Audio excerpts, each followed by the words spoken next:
And we are live. We're back. If you were with us just a few minutes ago, we were having technical troubles, but we are back and better than ever. Happy Mystery Monday, friends.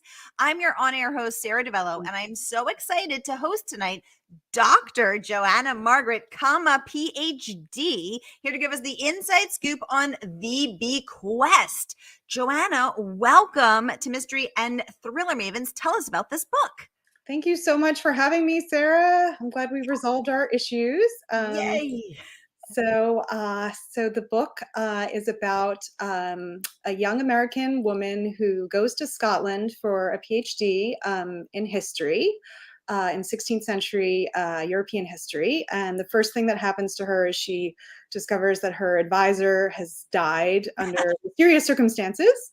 And then shortly afterwards, she discovers that somebody else is going to publish a book on her PhD topic. So it throws her a little bit, and she's fleeing a troubled past back home in the States, in Boston. So she actually reconnects with this good friend of hers from undergrad, actually, and she is this very charismatic individual named Rose, and they get very close again very quickly.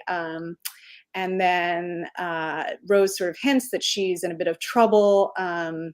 And then she goes missing, and suicide note is found. And then she actually gets a coded message from Rose saying that she needs to take over, that Isabel needs to take over Rose's PhD topic.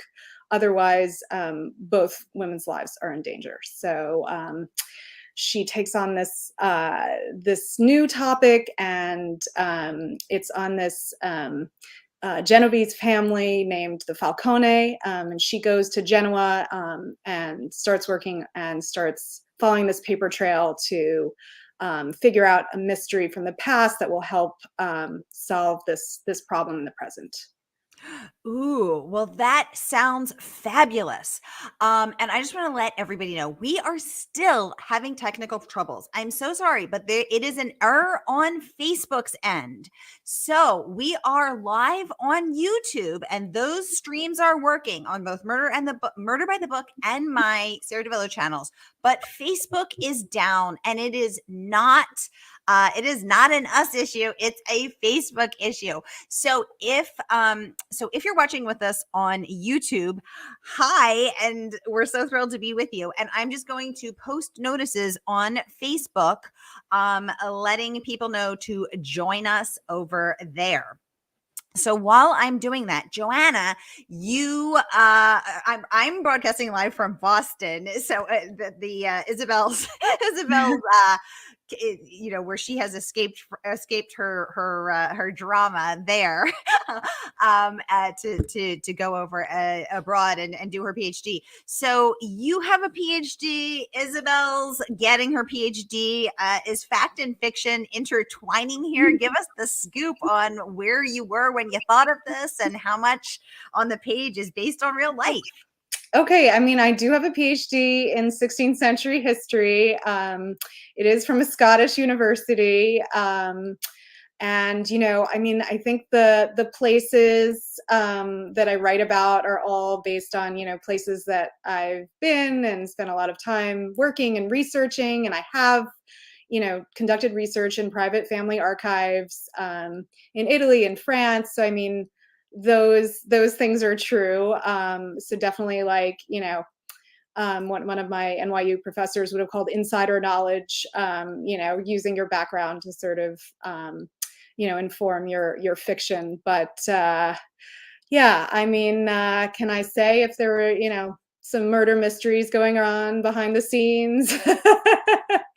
No, not so much. But I always thought, these sort of academic environments would be the perfect place to set this sort of a book. And your mind wanders, seeing all this Gothic architecture and all these things. And I've always loved mysteries, and I thought the academic environment would be a perfect place, as a setting. So Um, And for those of us who don't have a PhD, me included, why is the academic world a perfect place? I mean, I have heard it is cutthroat. I have heard it is crazy, but what makes it the perfect scene for a murder mystery? Well, I think, I mean, it is kind of like a locked room sort of a situation. Mhm. And I think people are curious about the worlds of academia and they don't know, sort of the goings on. And I actually wrote a piece on crime reads on this trend called dark academia. Yes. Which I don't know if you know too much about, but I do.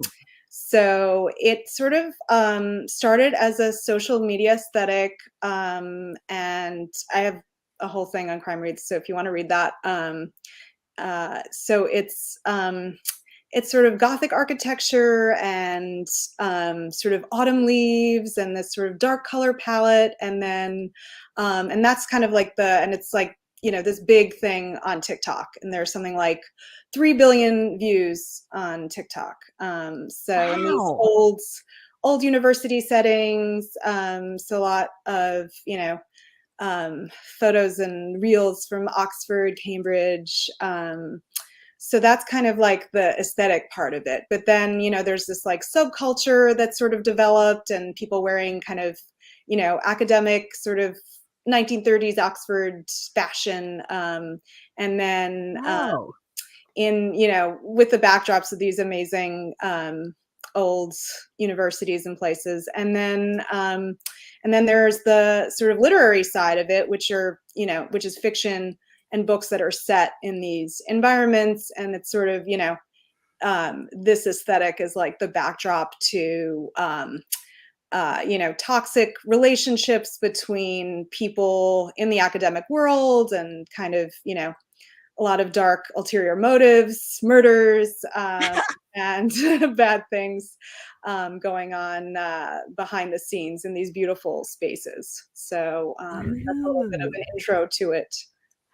Ooh. Well, I have been hearing about this dark academia trend, and I have hosted a couple dastardly deed books that have included dastardly deeds on beautiful campuses, including Professor David Bell and Tess Gerritsen and Gary Braver's Choose Me last year. So I am noticing this trend and I am here for it.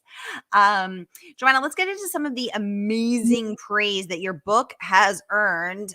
We will kick off with none other than Joyce Carol Oates, legend Oates here, who says that interlocking mysteries lie at the heart of Joanna Margaret's richly atmospheric and irresistibly readable debut novel, The Harrowing Saga of a Young American Woman Historian Who Finds Herself Embroiled in a Machiavellian Plot Reaching Back to 16th Century Italy, whether evoking present day Scotland in a windswept region overlooking the North Sea, or a Renaissance Genoa in a time of vertiginous political plotting. The Bequest is filled with unexpected turns and revelations for the reader as well as the historian. Harrowing. Congratulations on that amazing review.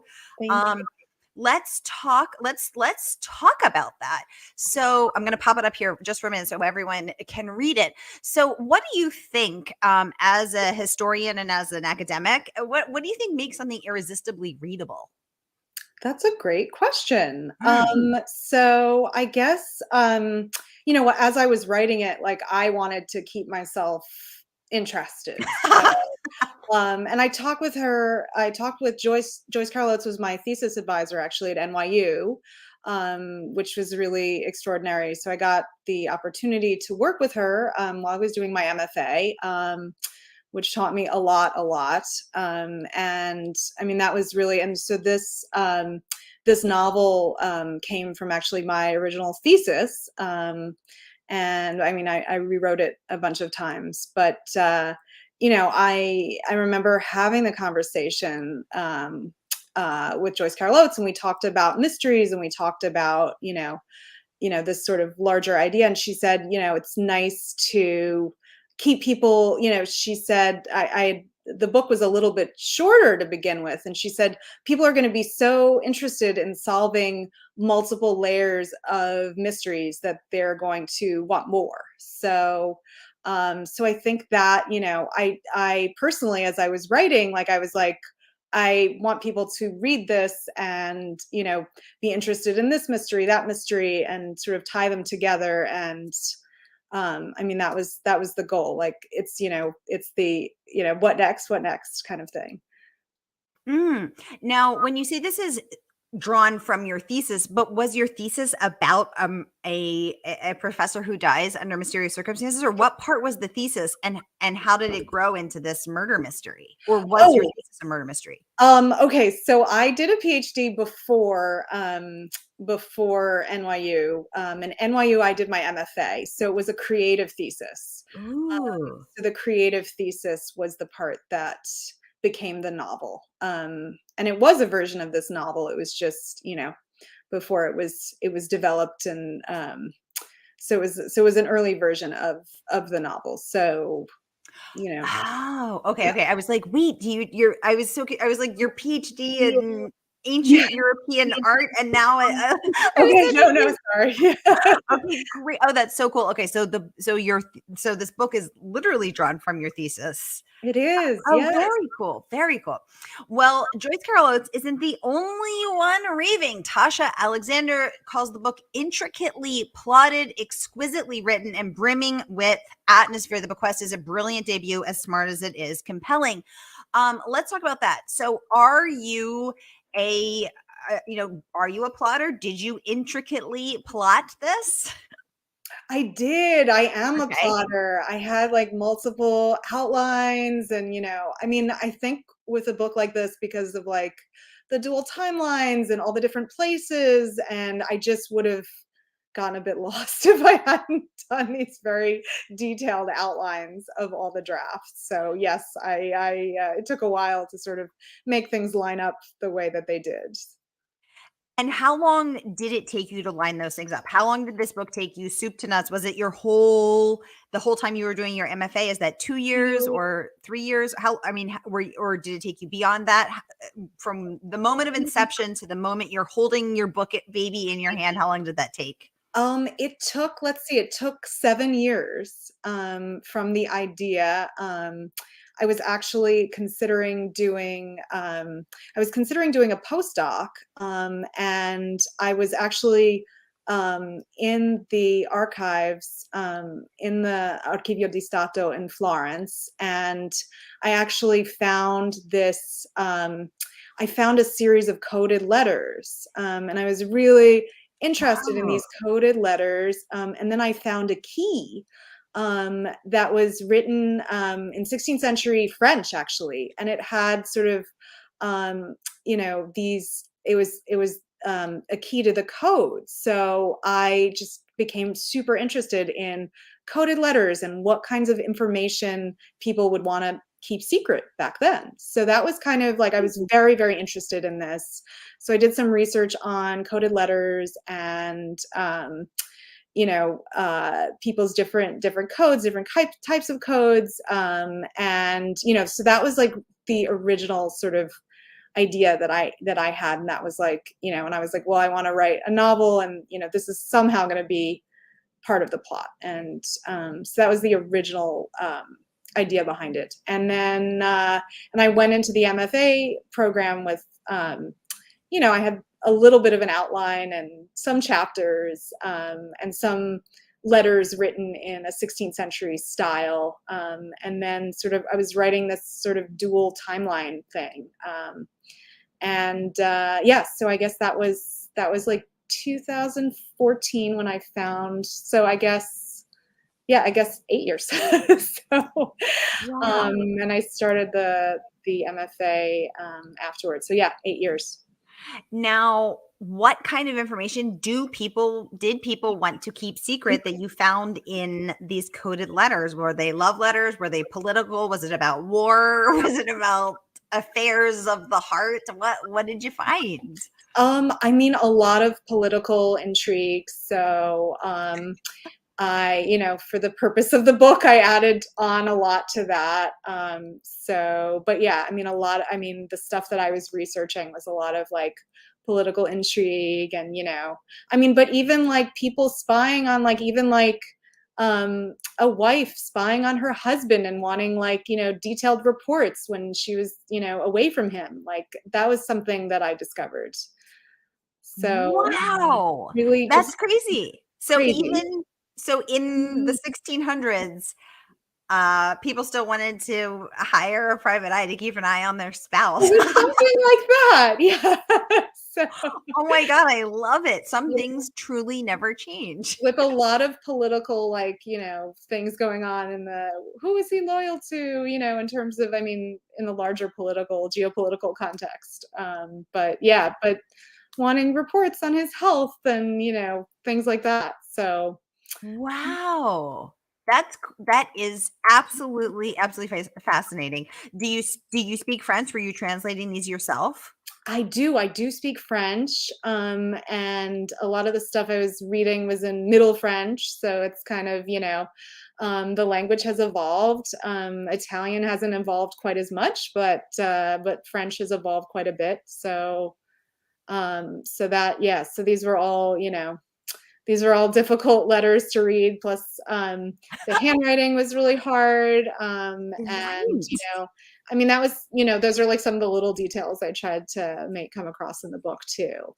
I Um, love that. So it yeah, was like Jean-Pierre as well, but he is still loyal to the king, but alas, he has another another love interest in the lady right. next door. Where he's trying to assassinate somebody. Oh my god, I love it. Well, Martin Cruz Smith calls the book, quote, a first rate mystery by a first time author, intriguing plot, and well drawn characters. What do you think is the secret to a well drawn character, to making someone who is completely imaginary feel real to us readers? Well, I think, it's important to have, I wanted all of and I made very detailed sort of character lists and wrote very complicated long backstories I do this for all of my characters. So like I know them really, really well. And even the villains have, good sides and they have, so I think that's really interesting, and important to sort of make, the good characters are complicated too. And, even the protagonist has, some things that she's done in the past that she's ashamed of. So I think that's important too. And, even dealing with, any kind of fiction, you want to, have these sort of, um, shaded, characters, like not, nobody who's totally black and white, good or bad. So I think that's really important. Yeah. So for Isabel, you were writing, Isabel in sixth grade liked blueberry muffins. Like you were sort of, mining her character and her backstory, like writing Yeah, about her, even stuff that didn't show up on the page. even stuff that didn't show up on the page. Yeah, Wow. Oh, that's so fascinating. yeah. Well, clearly it is working because Martin and others are noticing this. So Kirkus, the infamous Kirkus, recommended the book for lovers of Dan Brown and Elizabeth Kostova. Let's pull that one up, saying this one will appeal to lovers of Dan Brown and Elizabeth Kostova and other mysteries of old documents and historical figures. I know I love me old documents and historical figures. So when you were writing about things that are so long ago, how do you make them feel relevant and fresh and exciting to modern day audiences? Was that a challenge for you or not really? It definitely was a challenge. I love historical fiction too. So, and I like, TV shows with historical fiction. Like I love The Tudors, and so I think that sort of made the past more accessible to modern audiences. But at the same time, I have this background in history, so the letters that I wrote were really inspired by letters that I read when I was doing research for my PhD. So it was important that I was faithful to the language that people were using, and the kinds of struggles that they had and motivations. But at the same time, I wanted it to sort of make it appealing to a modern audience too. So that was, so I added some sort of more complex and more, you know, more modern sort of motivations for the characters a bit too. Well, clearly it worked, because First Clue is saying there are two attractions here: the present day academic whodunit and the olden puzzle revealed in Renaissance letters. Viewers of the Netflix series The Chair will eat this up, as will readers of Philippa Gregory and Robert J. Floyd. Congratulations on that praise. Do you relate to The Chair? I love The Chair. I thought The Chair was so much fun. Yeah, have you seen it? So I started it, and because I am not in academia, I was like, I think I need to I think I need to come back to this. But I do love historical. So I devoured The Great, about Catherine the Great, the highly fictionalized but highly entertaining The Great, about Catherine the Great, and also The Tudors, and also The Crown, and also, I mean, if there's a historical royal, tasty series out there, I'm going to devour it. So I need to come back to The Chair, because I love Sandra Oh and everything she does. She's amazing. Yeah, that was a really good show, and really just like very, very funny, very pointed, sort of good satirical view of everything. I think a lot of academics will watch it or have watched it and see a lot to relate to. Yay. Well, the book is out tomorrow, everybody. This is a pre-launch event, a special sneak peek pre-launch event. So if you can pre-order your copy tonight, and I'm going to pop the link right here in the comments for you. And the good folks at Murder by the Book will send it out to you tomorrow. So, Joanna, we have just 4.5 hours left of today here on the East Coast. How are you feeling as you're staring down the barrel of your pub day? Are you excited? Are you nervous? All of these things? Yeah, totally. All of these things. I mean, I'm so excited. It's just like, it's amazing that, to come up with this idea, and all of a sudden, like, you have a cover and it's coming out and other people are going to be reading it. And, it's just, that's like a sort of unbelievable sort of moment. So I'm so excited. And yeah, I can't believe it's tomorrow, and it's all been very, very quick. So it's great. Let's talk about this gorgeous cover. So here we see an ancient looking library, a woman with a mysterious opal sort of ring reading a book. We can't see her face.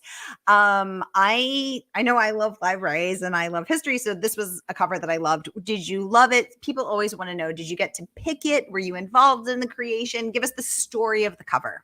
I was not involved in the creation, but I sent some ideas and some other covers that I loved. And then my editor, Louisa Cruz Smith, had sent her ideas, and Charles Perry, publisher, to this wonderful place where they created this amazing cover. And I was like, wow. And I believe that the people who made the cover actually hadn't read the book, but they, had a detailed summary, and they had, all these things. So I was like, wow, this is amazing that they came up with this image that I think captures a lot about the book. And I just, I loved it right away. I was like, wow, this is just absolutely, absolutely beautiful. And I was so impressed, with it. Yay. Well, I just got a notice as we're chatting away here that all of our destinations on Facebook just got fixed. So we're now back to all 6 destinations across Facebook and YouTube. We've been on YouTube the whole time, but we're finally back on Facebook. Anissa's joining us from South Carolina. She says, hello, ladies from SC. Hey, Anissa, great to see you. Anissa's an amazing bookstagrammer, last seen doing all sorts of Facebook Lives with Jenna Bush Hagar. She's everywhere doing everything. Anissa, nice to see you pop up and join us. Thanks for hanging in. And sorry we're late. Facebook is having technical issues, but we're back and better than ever now. Joanna, Publishers Weekly says that readers will be eagerly awaiting your next. Can you tell us what your next might entail? Ooh, I am working on the next right now, and it is another dark academia themed, but this one is going to be set in the U.S. And there is a historical component, but American history this time, and I guess that's what I can say about that. Ooh. All right. So your first one you shared took you 7 years, and as someone who's been working on her book for 9.5 years, I'm glad that we're on the more deliberate path together. How are you finding your second one? Do you think this one's going to take you 7 years? Do you see it going a little faster? I definitely see it going faster. I mean, when I was writing this first one, I didn't know how to write a novel. Like, it was my first novel. So, and coming from the academic writing tradition, I think there was a lot to learn about, how to write fiction and how to craft a story that's fiction. So that was like a big learning process. So this is definitely much smoother. So I don't think it's going to take 7 years. It also is not like the same level of research. And So the you're not historical, yeah, the you're not historical component. translating ancient French. Exactly. So that's already that's already a good thing. Yay. Yeah. Well, we have a mystery user saying hello. So glad to get in. Friends on Facebook, I am so sorry that we are late. Facebook was having issues. And we kept getting it wouldn't connect. It's a Facebook issue. Thank you so much for hanging with us. And I'm sorry we were a full half an hour late on Facebook. I love my mystery and thriller fam. Thank you so much for hanging in with us. Thank you for being with us now. We're so happy you're here. Anissa would like to know, are you a plotter, pantser, or hybrid? And I'll add, has that changed from book one to book two? Ooh, that's a great question. I am definitely, again, coming from the academic tradition, I'm definitely a plotter. And just because there were so many different threads of this book, and also, the nature of it and writing a mystery, I had to have a really like, thorough outline plot. In my head. So, so I guess that's sort of old habits die hard. And then, yeah, I have a pretty detailed outline as well for the next one going into it. So, but I allow myself some freedom on the page when I'm writing, and sometimes, things change Ooh, or, adapt to new things that come up. So, maybe a hybrid. yay. Okay, perfect. Ooh, I'm here for the hybrid. Oh, Wendy, aka Catch a Clue, is revealing herself as the mystery viewer. Wendy in disguise. I love it. Wendy, so nice to see your name pop up. Thank you so much for joining us. We're so happy you're here.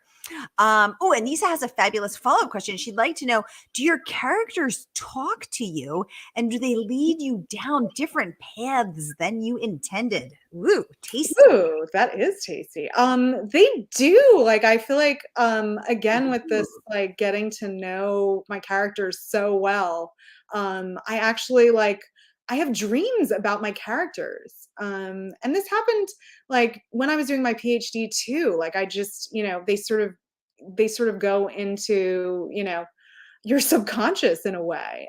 So I end up like actually dreaming about them as real people. So sometimes I Ooh. get ideas that way too. So when you are dreaming about them, do you interact with them, or are you just watching a movie of them? Oh no, I interact with them. I interact with them. Oh, so you're like, "Hey, Isabel," I'm like, like, yeah, part of this. what do you think her voice to follow up on Anissa's excellent question, what do you think her voice sounds like? Is it very sultry? Is it a Delilah late night voice? Is it a perky, happy? What do you think it sounds like? Oh, that's a great question too. I think maybe somewhere in between the sort of pretty happy and sultry. Maybe it changes. Wow. Oh my gosh, I love that. So when to Anissa's point also actually of leading them down a path, have the dreams ever, has Isabel ever come to your dream and like, no, I wouldn't do that, or no, would do this other thing? Um, no, actually that hasn't happened, but, I mean, it could happen, at some point. I mean, I wouldn't put it past her. Wow. Anissa says she's glad to hear that you interact with them. I know that's really, really cool. I've never, in over 300 interviews, a lot of people say that they hear them. Some people say that they don't, but no one has ever said that they had a dream about them and that they interact with them in that dream. So are you dreaming about the new ones now? Does Isabel ever come back to visit? I have not dreamt about her in a while, so yeah, I've closed that chapter, and I have yet to. I mean, I'm not totally. I haven't finished with the new one yet, so maybe I'm hoping that they will come to me as well. So I'm waiting for that. But sometimes they do inform. I mean, plot decisions and Ooh. things, which is cool. I love that. I want to remind you all the book is out tomorrow. This is so exciting. This is a special pre-launch event with Joanna. So pre-order the book here. Here is the link. And the good folks at Murder by the Book. It's a tongue twister for me tonight. We'll send that out to you tomorrow. This is so exciting. And congratulations again on all of this amazing praise that you have earned. And now that we're back on Facebook, I want to just make sure that we include some of that. So again, Tasha Alexander raving, intricately plotted, exquisitely written, brimming with atmosphere. The Bequest is a brilliant debut. As smart as it is compelling. I would get that tattooed on my face if that was my blurb. And Tasha is not the only one. Martin Cruz raving a first-rate mystery. High praise there as well. Let me pop that one up. Martin Cruz Smith. So congratulations on all of this amazing praise. Joanna, what do you want people to leave this book, leave the pages of the Bequest, having learned, having felt, having experienced? What do you want them to leave and remember? I guess I would love for people to be transported and, different places, different times. I think, coming out of the pandemic, it was so difficult because everybody was very housebound. So I think, something that I wanted to, bring to people's lives was just fun and, a bit of escapism and learn some things about history and along the way, basically. Yay. Well, if you're in the New York City area, Joanna has a launch event tomorrow night, and you have one in the Boston area on March 20th. So if anyone's watching from New York or Boston, come to Porter Square Books on October 20th, and remind us where the launch event is tomorrow, Joanna. It's at P&T Knitwear, which is a new independent bookstore on Orchard Street in the Lower East Side in Manhattan. Yay. Okay, perfect. And if you're watching from anywhere else, or you just want to support our favorite woman-owned independent bookstore, here once again is the pre-order link. So everybody grab your copy tonight so that you can immerse yourself in this fabulous, fabulous world. Ooh, cool question. What did you learn from writing the first book that is helping you with writing your second? Anissa, I love these questions. Thank you, Anissa. That is a great question. So I guess when I was writing the first book, I didn't really know about crafting a mystery. Mm. So I think, I mean, so many things. I learned so many things, but one thing that I learned was sort of how much information to reveal and sort of how to pace that out in a way that's intriguing, but doesn't give away too much, but makes people want to read the next page and the next page, and sort of want to find out. So I think that was really, and that's something, you don't learn from a PhD program, and it's not something you learn from an MFA program either. So I think just this kind of like structure and this mystery, how to write a mystery, I think been, it was a great sort of way to learn how to do that. So I think, that's gonna, the whole structure of the story and the plot and how to pace it, I will carry over into the next book. Well, those are very valuable skills to have. My tiny ears are wide open for any advice on that front. How to pace things out, what to reveal, what to hold back. I think is the secret to a successful and delicious mystery.